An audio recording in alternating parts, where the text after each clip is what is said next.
ہر قسم کی حمد و ثنا، کبریائی، بڑھائی، تعریفات اللہ احکم الحاکمین کے لیے بے شمار درود و سلام سید الاولین والآخرین، امام الانبیاء والمرسلین، رہبر و رہنما، مقتدا و پیشوا، امام اعظم، قائد اعظم، مرشد اعظم جناب محمد الرسول اللہ صلی اللہ علیہ وسلم کی ذات نسبت۔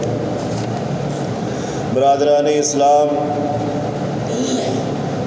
ہم جناب ابراہیم علیہ السلام کے لازوال اور بے مثال توحید کے واقعات کو آپ کے سامنے گوش گزار کر رہے تھے۔ وہ سلسلہ چل ہی رہا تھا کہ ایک اہم موقع آن پہنچا ہے کہ اس موقع پر ان چیزوں پر آپ کی نظر ثانی کروانی اور آپ کو بتانا بھی انتہائی زیادہ ضروری ہے۔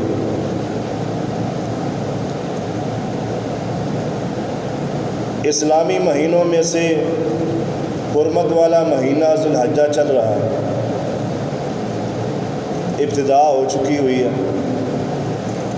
اور اختتام کی طرف سلسلہ جاری ہے۔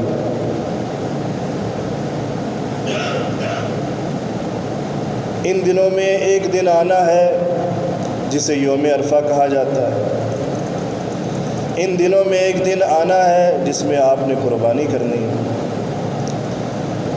اور جو قربانی آپ نے کرنی ہے وہ اللہ کی راہ میں کرنی ہے۔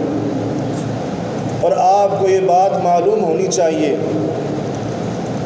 کہ جو قربانی آپ نے کرنی ہے وہ کن جانوروں کی قربانی ہونی چاہیے، اور کون سے ایسے جانور نہ ہوں کہ جن کی آپ قربانی نہیں دے سکتے،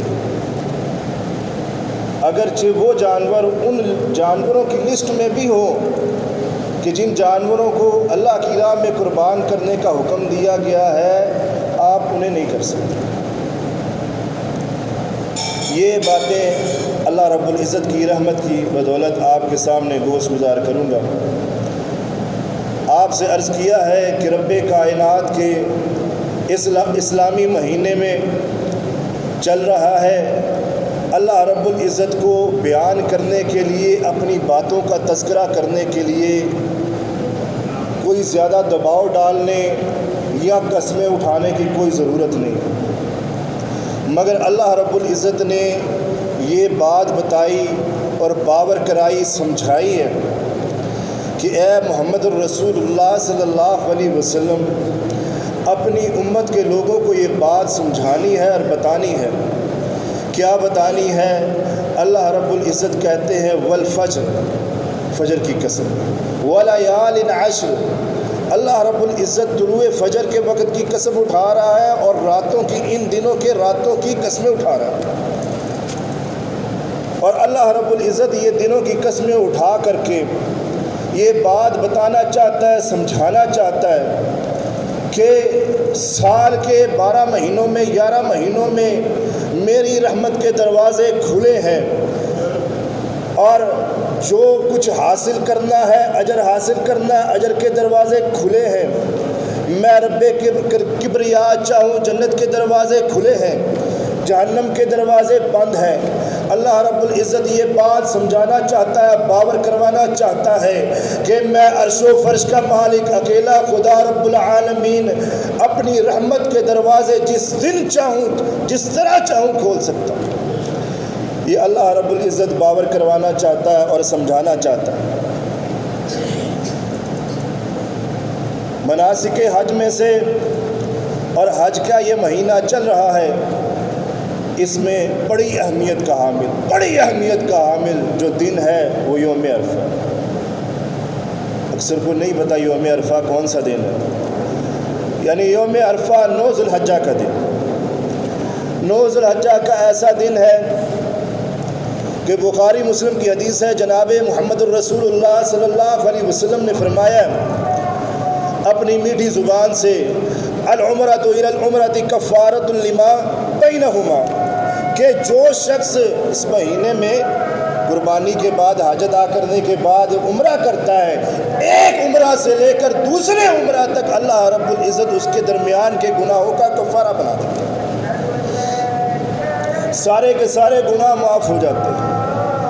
عرفہ میدان عرفات میں حاجی سارے اکٹھے ہیں، سارے کے سارے اکٹھے ہیں، اللہ رب العزت سے مغفرت طلب کر رہے ہیں۔ جناب محمد رسول اللہ صلی اللہ علیہ وسلم نے میٹھی زبان سے یہ بات ارشاد فرمائی ہے، اس دن رب کبریا اپنے بندوں پہ اتنا فخر کرتا ہے، اتنا فخر کرتا ہے کہ فرشتوں سے کہتا ہے دیکھو تم کہتے تھے دنیا میں رہ کے فساد پھیلائیں گے، قتل و غارت کریں گے، دیکھو میرے بندوں کو کتنی عاجزی انکساری کے ساتھ آئے ہیں، مغفرت طلب کر رہے ہیں، رو رو کے مجھے منا رہے ہیں۔ اللہ رب العزت اپنی رحمت کے دروازوں کو کھول دیتا ہے، اعلان کر دیتا ہے آج کے دن جنت کے دروازے کھول دیے گئے ہیں، جہنم کے دروازے بند کر دیے گئے ہیں، اپنے فرشتوں سے کہتا ہے آج معافی کا اعلان کر دو۔ آج میں عرش و فرش کا مالک اللہ رب العزت کہتے اعلان کرواتے ہیں آج عام معافی کا اعلان ہے۔ اور جناب محمد رسول اللہ صلی اللہ علیہ وسلم نے فرمایا، اور یہ جو سالوں کی کمائی اکٹھی کر کے رزق حلال جوڑ کے اکٹھا کر کے دل میں حسرت کو بسائے ہوئے میں نے حج بیت اللہ کے لیے جانا ہے، حج کرنا ہے، اللہ کے گھر کو دیکھنا ہے، اس گھر کا کیا کہنا؟ اللہ اکبر، کبھی جا کر کے تو دیکھو، تمہیں پتہ چلے تمہارا رب کون ہے، اس کا جلال، اس کی رحمت، اس کے گھر کے اوپر ایک الگ قسم کا نور، اللہ کی قسم نظریں اٹھا کے بھر کر کے نہیں دیکھ سکتے، اللہ کے گھر کو نظریں بھر کے نہیں دیکھ سکتے، اور تجھے اپنی بیتی یاد آئے گی کہ اللہ میں اس قدر گندا، اس قدر غلیظ گناہوں میں لت پت، پھر بھی تو نے مجھے اپنے گھر میں بلا لیا۔ پھر بھی تیرے دل میں یہی آئے گا، اللہ کے گھر کو دیکھتے ہوئے تو کہے گا اللہ میں اتنا گندا تھا، اتنے گناہ، اللہ کوئی لمحہ بچا ہی نہیں کہ میں نے گناہ نہ کیا ہو، مگر اللہ تو نے مجھے اپنے گھر میں بلا لیا۔ آپ صلی اللہ علیہ وسلم نے فرمایا جس نے اس دن میں جا کے حج بیت اللہ کیا، حج کیا، روٹھے ہوئے رب کو منایا، اللہ رب العزت سوائے جنت کے کچھ اور دیتا ہی نہیں۔ حج کے بعد کیا ہے، دولت اکٹھی کر رہا ہے، جلدی اکٹھی کر رہا ہے، بیوی بچوں کے لیے اکٹھی ابھی جاتا ہوں، بھائی حج کرنا ہو، اللہ کے گھر کی زیارت کرنی ہو، عمرہ کرنا ہو، یہ جوانی کی عبادت ہے، بڑھاپے کی کوئی عبادت نہیں، خود بھی لاغر پریشان اور دوسروں کو بھی پریشان، کیا تو حجر اسود کے پاس جائے گا، کیا تو بیت اللہ کو ہاتھ لگا سکے گا، اپنی روتی ہوئی بیتی ہوئی ساری زندگی کی گناہوں والی الجھی ہوئی زندگی کو اللہ رب العزت کے سامنے کیا رکھ پائے گا؟ آپ صلی اللہ علیہ وسلم نے فرمایا ہے کہ اللہ رب العزت کہتا ہے، ابو سعید خدری رضی اللہ تعالیٰ عنہ کی حدیث ہے، ما من عبد یصوم یوم فی سبیل اللہ، کہ کوئی بھی شخص عام دنوں میں روزہ رکھتا ہے نا، عام دنوں میں روزہ رکھتا ہے، اللہ رب العزت عام دنوں میں روزہ رکھنے کی بدولت اس کو، اس کے چہرے کو 70 سال کی مسافت دور جہنم سے کر دیتا ہے، مگر یہ دن یوم عرفہ کا ایسا دن ہے کہ آپ صلی اللہ علیہ وسلم نے فرمایا ہے کہ یوم عرفہ کے دن کا روزہ رکھنا یہ تیرے لیے کفارہ بن جاتا ہے 1 سال سابقہ زندگی کے اور 1 سال آئندہ زندگی۔ اللہ رب العزت کہتا ہے لے لے، مگر ہم کیسے ہیں، ساری زندگی میں کیے ہوئے اعمال یا تو انسانوں کو خوش کرنے پہ لگا دیتے ہیں یا اپنی طبیعت کو خوش کرنے پہ لگا دیتے ہیں، مگر یہ کبھی سوچتے نہیں جس نے سب کچھ دیا ہو، جس کے ہم ہیں، کبھی کوشش ہی نہیں کی ہے کہ اس کے لیے بھی کچھ کر لیں۔ اچھا سوٹ، اچھا بوٹ، اچھا میک اپ، ساری صورت کو بنانا، چہرے کو بنانا انسانوں کے لیے. کبھی چہرہ نہیں بنایا تو اللہ رب العزت کے لیے نہیں بنایا. کبھی نہیں رو کے آنکھوں میں آنسو لا کر کے نہیں بنایا تو اللہ رب العزت کو نہیں بنایا. آؤ آپ صلی اللہ علیہ وسلم کی حدیث سنائے دیتا ہوں. ترمذی کی حدیث ہے. جناب محمد الرسول اللہ صلی اللہ علیہ وسلم کہتے ہیں کہ اللہ رب العزت نے مجھے اپنے پاس بلایا. سبحان الذي اسرا بعبده ليلا من المسجد الحرام الى المسجد الاقصى الذي باركنا حوله لنريه من آیاتنا. اللہ رب العزت نے مجھے اپنے پاس بلایا. میں پہلے آسمان پہ گیا، دوسرے پہ گیا، تیسرے پہ گیا. انبیاء سے میری ملاقاتیں ہوتی رہی. ہر نبی مجھے بھائی کہہ کے بلاتا رہا. السلام علیکم یا اخی بھائی کہہ کے اہلا و سہلا و مرحبا کہتے ہوئے پکارتا رہا. میں ہر نبی سے ملتا رہا. مگر میں جب 7ویں آسمان پہ پہنچا، کیا عظمت ہے. جب تو اللہ والا بن جائے گا، اللہ کے ساتھ تعلق رکھنے والا بن جائے گا، تیرا رتبہ ایٹومیٹکلی بلند ہو جائے گا. جس باپ نے، جس انسان نے اپنے بیٹے کو لخت جگر کو ساتھ لگا کے بیت اللہ کو بنایا، اس کی بنیادوں سے اللہ کے گھر کو بلند کیا. اللہ نے اتنا رتبہ دیا کہ یہ زمین پہ گھر ہے جو اپنے ہاتھوں سے کیچڑ سے بناتا رہا. اللہ رب العزت نے 7 آسمانوں پر بیت العزہ کے ساتھ جگہ دی. جناب ابراہیم علیہ السلام بیت معمور کے ساتھ ٹیک لگائے بیٹھے ہیں. آپ صلی اللہ علیہ وسلم نے دیکھا، پاس گئے، جا کے ابراہیم علیہ السلام سے کہا السلام علیکم. سلام کیا، عرض کیا. حضرت ابراہیم علیہ السلام نے جواب دیا، اور جواب میں بھائی نہیں کہا، بیٹا کہا. بیٹا کہا. آپ صلی اللہ علیہ وسلم نے یہاں پہ ایک بات اور بھی عرض کی. کہا کہ جس شخص نے دیکھنا ہے حضرت ابراہیم علیہ السلام کو، حضرت ابراہیم علیہ السلام ہمارے ایمان کا حصہ ہے، اور اللہ رب العزت کی طرف سے ایسا قدرت کا کرشمہ ہے کہ اللہ رب العزت نے حضرت ابراہیم علیہ السلام کی محبت کو ہمارے دل میں ٹھوس ٹھوس کے بھرا ہوا، ٹھوس ٹھوس کے بھرا ہوا. حضرت ابراہیم علیہ السلام کہتے ہیں میرے بیٹے 2 چیزیں میرے سے لے کے جانا. 2 چیزیں میں تجھے بتانا چاہتا ہوں. تمہیں پتہ ہے کہ حضرت ابراہیم علیہ السلام نے تمہارے لیے سلام بھیجا؟ کس کو پتہ ہے؟ تو اور میں آج ہم آئے ہیں، آج آئے ہیں دنیا پہ، مگر جب جناب محمد الرسول اللہ صلی اللہ علیہ وسلم معراج پر گئے تھے، تب حضرت ابراہیم علیہ السلام نے کہا تھا اے میرے بیٹے دنیا پہ جا کر کے اپنی امت کو میرا سلام کہنا، اور وہ سلام کا جواب دینا تیرے لیے لازم الملزوم ہو گیا. تو ہر نماز میں، ہر رکعت میں کہتا ہے، نفلوں میں کہتا ہے، سنتوں میں کہتا ہے، تیرا جنازہ تب تک نہیں ہوتا جب تک جناب ابراہیم علیہ السلام کے سلام کا جواب نہیں دے دیتا. اللہم صلی علی محمد وعلی آل محمد کما صلیت علی ابراہیم وعلی آل ابراہیم انک حمید مجید. سلام کا جواب دے رہا ہے کہ نہیں دے رہا؟ تجھے نہیں معلوم تھا، مگر تیرا نبی تجھ سے محبت کرنے والا بتا گیا.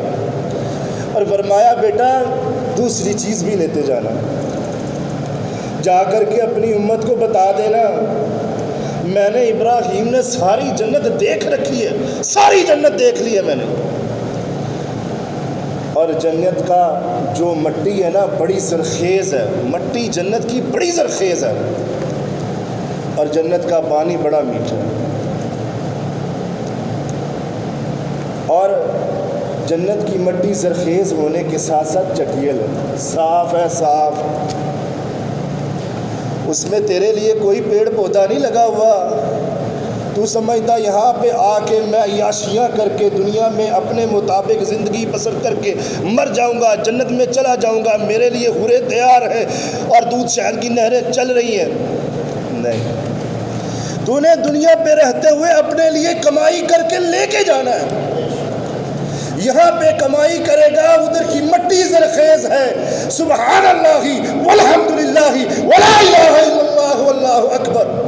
آپ صلی اللہ علیہ وسلم نے کہا تو اتنے سے جملے کہے گا نا, ایک جملے کے بدلے اللہ رب العزت تیرے لیے جنت میں ایک درخت لگا دے گا. تیرے اعمال کی بدولت تیرے لیے سب کچھ وہاں میسر ہے. اور ایک جنتی کے لیے جنت میں اتنا ٹکڑا ہے کہ آپ صلی اللہ علیہ وسلم نے فرمایا ایک شخص گھوڑے پہ سوار ہو جائے 100 سال تک اسے بھگاتا رہے, وہ جنت کا حصہ ختم نہیں ہو سکتا. اور سب سے آخری جنتی اس جنتی کو اللہ رب العزت نے جو سزا بھگت رہا ہے جہنم میں, اسے گناہ کی وجہ سے جب نکالنا اور جنت میں داخل کرنا ہے, اسے اتنا زمین کا ٹکڑا جنت میں ملے گا, پلاٹ ملے گا کہ جتنے 7 زمین, اتنا بڑا جنت کا ٹکڑا ملے گا. اللہ رب العزت اس قدر دے رہا ہے. تو بھائیو, یہ ہے یوم عرفہ کا دن جب اللہ رب العزت اتنی نظر کرم کرتا ہے. اس کے بعد ایک اہم ترین آ جاتا ہے مسئلہ قربانی کا. بعض لوگ یہ بات سمجھتے ہیں کہ قربانی کرنا صرف حاجیوں کے لیے فرض ہے, ہمارے لیے کوئی ضروری نہیں, ہم کریں یا نہ کریں کوئی مسئلہ نہیں. اللہ رب العزت نے جناب محمد رسول اللہ صلی اللہ علیہ وسلم کو یہ آرڈر دیا, حکم دیا, انا اعطیناک الکوثر فصلی لربک وانحر ان شانئک هو الابتر. اے محمد رسول اللہ صلی اللہ علیہ وسلم, ہم نے آپ کو حوض کوثر دیا ہے, آپ نے اپنے رب کے لیے قربانی کرنی ہے, اپنے رب کے لیے قربانی کرنی ہے, نمازیں پڑھنی ہے. جناب محمد رسول اللہ صلی اللہ علیہ وسلم نے اپنی نبوت والی بات سے زبان سے یہ بات ارشاد فرمائی ہے, جو شخص طاقت ہوتے ہوئے قربانی نہیں کرتا وہ ہماری عیدگاہ میں نہ آئے, عید کی آ کے نماز نہ پڑھے. آپ صلی اللہ علیہ وسلم نے فرمایا قل ان صلاتی ونسکی ومحیای ومماتی للہ رب العالمین, میرا نماز پڑھنا, میری قربانی کرنا, میرا زندہ رہنا, میرا مرنا للہ رب العالمین, اللہ رب العزت کی ذات کے لیے. جناب محمد رسول اللہ صلی اللہ علیہ وسلم نے مدینہ طیبہ میں 10 سال کا عرصہ گزارا, ہر سال قربانی کی. آپ صلی اللہ علیہ وسلم نے اپنی زندگی میں ایک مرتبہ حج کیا, حج بیت اللہ کیا, 100 اونٹوں کی قربانی, اور ہر اونٹ اپنی باری سے جلدی جلدی آ رہا ہے. محمد رسول اللہ صلی اللہ علیہ وسلم مجھے نہر کرے, مجھے اللہ کی راہ پہ قربان کرے. اور جانور بھی آ جاتا ہے تیری چھری کے نیچے, اللہ اکبر جب تو کہتا ہے وہ بھی چپ کر جاتا ہے کہ یہ مجھے اللہ کی راہ میں قربان کرنے لگا ہے. مگر تو اپنے آپ کو بھی دیکھ لے میرے بھائی, ہم سب کو چاہیے ہم اپنے آپ کو دیکھیں, ہم نے کس قدر اللہ رب العزت کے لیے اپنے آپ کو تیار کر رکھا. اس کے بعد آپ صلی اللہ علیہ وسلم کی حدیث مسلم کی کہ جب چاند نظر آ جاتا ہے ذو الحجہ کا, تو جس نے قربانی کرنی ہے وہ ناخن نہیں کٹوائے گا, بال نہیں کٹوائے گا. کچھ لوگ جب صبح قربانی ہوتی ہے تو جا کے بال کٹواتے ہیں اور ناخن تراشتے ہیں اور بڑے سے مسائل کرتے ہیں, یہ نہیں کر سکتے. اور اس کے بعد اہم ترین مسئلہ, قربانی کس جانور کی جائے. اللہ رب العزت نے قرآن پاک میں یہ بات ارشاد فرمائی ہے, 8 ازواج, 8 قسم کے جانور ہیں جن کی آپ قربانی کر سکتے ہیں. وَلِكُلِّ أُمَّةٍ جَعَلْنَا مَنْسَكًا لِيَذْكُرُوا اسْمَ اللَّهِ عَلَىٰ مَا رَزَقَهُم مِّن بَهِيمَةِ الْأَنْعَامِ.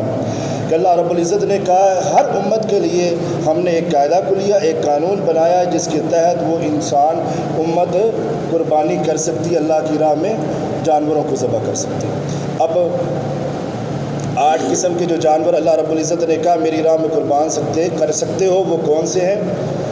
گائیں, اونٹ, بھیڑ بکری, مذکر مؤنث, یہ آپ کر سکتے ہیں. اس کے علاوہ آپ نہیں کر سکتے, دوسرے رستے کی طرف آپ نہیں جا سکتے. ہمارے ہاں ایک بات پہ بڑا اختلاف ہوتا ہے کہ جی کٹے کو بھی اللہ رب العزت کی راہ میں قربان کر دیا جائے کیونکہ وہ گائے کی قسم میں سے ملاتے ہیں. بڑے بڑے شیوخ کے فتوے ہیں, ثناء اللہ مدنی, عبداللہ محدث روپڑی, مفتی عبید اللہ عفیف رحمۃ اللہ علیہ, بڑے بڑے شیوخ کے فتوے.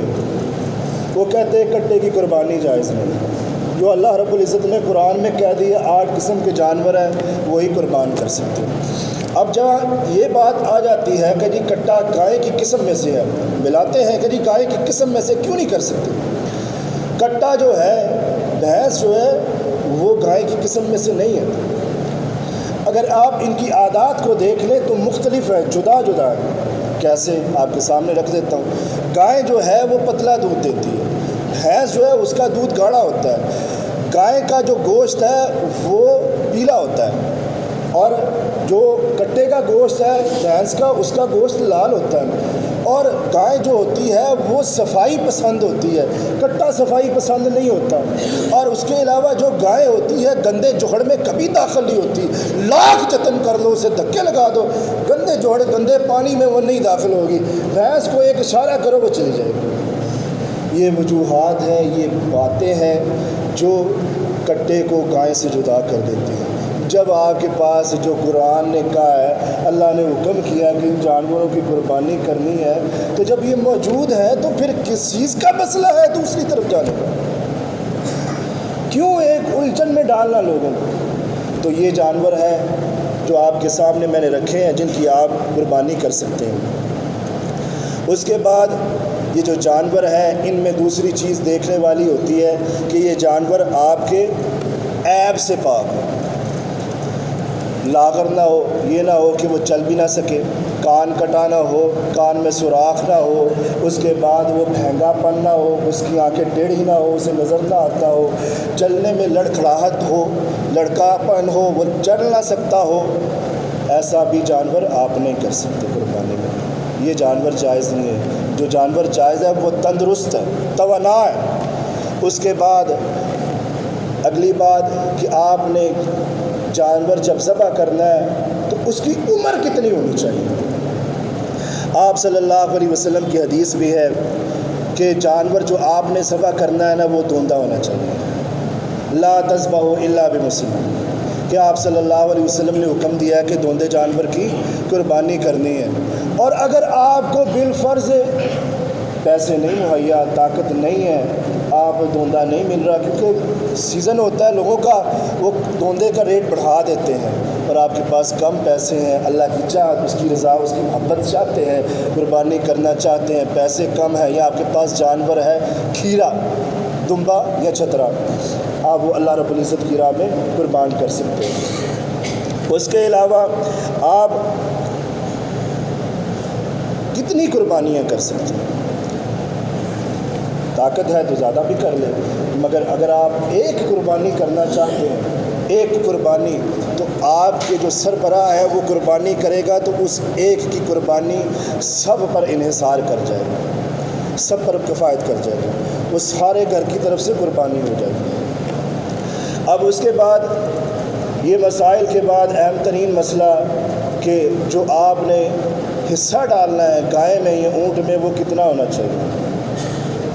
آپ صلی اللہ علیہ وسلم کا فرمان ہے کہ گائے میں 7 حصے اور اونٹ میں 7 حصے بھی ہیں اور 10 حصے بھی ہیں، یہ حصے آپ ڈال سکتے ہیں۔ اس کے علاوہ میں نے آپ سے پہلے بات رکھی تھی، کہی تھی کہ وہ جانور جن کی قربانی ہو سکتی ہے آپ کر سکتے ہیں، اور وہ جانور جن کی قربانی ہو سکتی ہے مگر اسلام میں منع ہی ہے آپ نہیں کر سکتے۔ اور کتنے قسم کے وہ جانور ہیں جن کی آپ قربانی نہیں کر سکتے؟ ان میں سے ترمذی شریف کی حدیث ہے، آپ صلی اللہ علیہ وسلم نے فرمایا ہے وہ جانور جو بھینگا ہے، جس کی نظر کا مسئلہ ہے، نظر نہیں آ رہا، اور اس کا بھینگا پن جو ہے وہ ظاہر ہو رہا ہے، پتہ چل رہا ہے یہ بھینگا ہے، تو اس کی قربانی نہیں ہونی۔ اور اس کے بعد جو دوسری چیز آپ صلی اللہ علیہ وسلم نے فرمایا کہ مریض جانور کی بھی قربانی نہیں ہونی۔ منڈی میں جاؤ، دیکھو جی مریض جانور جو ہے وہ کم پیسوں میں بیپاری کرتے ہیں نا کہ ہماری یہ بھی چیز بیکار جو ہے بیمار بھی بک جائے، اور لالچ کرے انسان کہ یہ چیز جو ہے نا وہ میں کم پیسوں میں لے لوں تو میں قربانی کر دوں گا، کیونکہ ہمارے ہاں کئی قسم کے ذہن ہیں، وہ سوچتے ہیں دور تک کی، اور پھر وہ جو ہے کمزور بیمار جانور لا کر کے اللہ رب العزت کی راہ میں قربان کرنا چاہے تو وہ قربانی نہیں ہوگی۔ دوستو بھائیو، انتہائی غلط بات ہے۔ ہم اپنے لیے بہت اچھا اور اول درجے کا پسند کریں، مگر جب رب کائنات کی باری آئے، اللہ رب العزت کی باری آئے تو ہم باتوں کو تقسیم کریں، اس کی راہ میں دینے کے لیے، اس کی راہ میں قربان کرنے کے لیے ہم ہیلے بہانے اور راستوں کو تلاش کریں۔ یہ انتہائی غلط بات ہے اور اللہ رب العزت کی غضب کو، اس کے غصے کو دعوت دینے والی بات ہے۔ اور تیسرا جانور جس کی قربانی آپ نہیں کر سکتے، ایسا جانور جو لنگڑا ہے، ٹھیک ہے نا، جو جانور لنگڑ کے چلتا ہے اور اس کا لنگڑا پن ظاہر ہو رہا ہے، وہ جانور بھی آپ نہیں قربانی کر سکتے۔ اور آخری بات اور آخری قسم کا جانور جو آپ صلی اللہ علیہ وسلم نے بتایا ہے کہ انتہائی کمزور لاغر جانور بھی آپ نہیں کر سکتے، جس کے اندر ہڈیاں ہی ہڈیاں ہو، غدہ نہ ہو، وہ جانور بھی آپ اللہ کی راہ میں قربان نہیں کر سکتے۔ یہ وہ مسائل تھے، یہ وہ باتیں تھیں جو آپ کے گوش گزار کی ہیں۔ انشاءاللہ تعالی آئندہ جمعہ میں آپ سے یہ بھی عرض کریں گے، کیونکہ ہفتے والے دن غالباً عید ہے، تو آپ کو یہ بتائیں گے کہ جی آپ کے گوشت میں کتنے حصے ہیں، اور آپ جب قربانی کا جانور کریں گے، آپ اپنے جانور کو جو گوشت ہے اس کو دیر پا کیسے بچا سکتے ہیں اور بیماریوں سے، کیونکہ اللہ کی راہ میں جانور کو قربان کرنے کا ایک طریقہ کار ہے جو آپ صلی اللہ علیہ وسلم نے بتایا اور سمجھایا ہے۔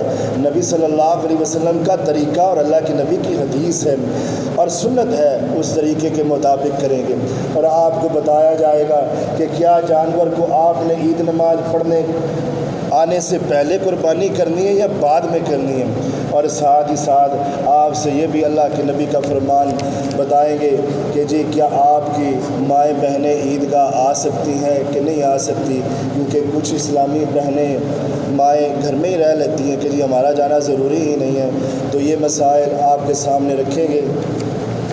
دوستو بھائیوں، یہ وہ توحید کی انمول خزانہ ہے، توحید کی انمول بات ہے جو جناب ابراہیم علیہ السلام نے رقم کی ہے اور بتایا ہے، اور اللہ رب العزت نے اسلام کا ایک حصہ بنا دیا۔ آپ صلی اللہ علیہ وسلم نے اللہ کا قرآن پڑھ کے سنایا اور بتایا ہے کہ اللہ رب العزت نے جب بھی توحید کے بارے میں جناب ابراہیم علیہ السلام کا امتحان لینے کی بات کہی نا، اللہ نے کہا اذ قال لہ ربہ اسلم، تو جناب ابراہیم علیہ السلام نے کہا اسلم، قال اسلمت لرب العالمین، فوراً کہا اللہ میں حاضر ہوں۔ بیٹا ہو اس کو بھی اللہ رب العزت کی راہ میں قربان کرنے کے لیے کہا اللہ میں حاضر ہوں۔ اللہ رب العزت سے تو دعا ہے کہ جو کچھ کہا اللہ رب العزت اس پر عمل کرنے کی توفیق عطا فرمائے۔ وما علینا الا البلاغ۔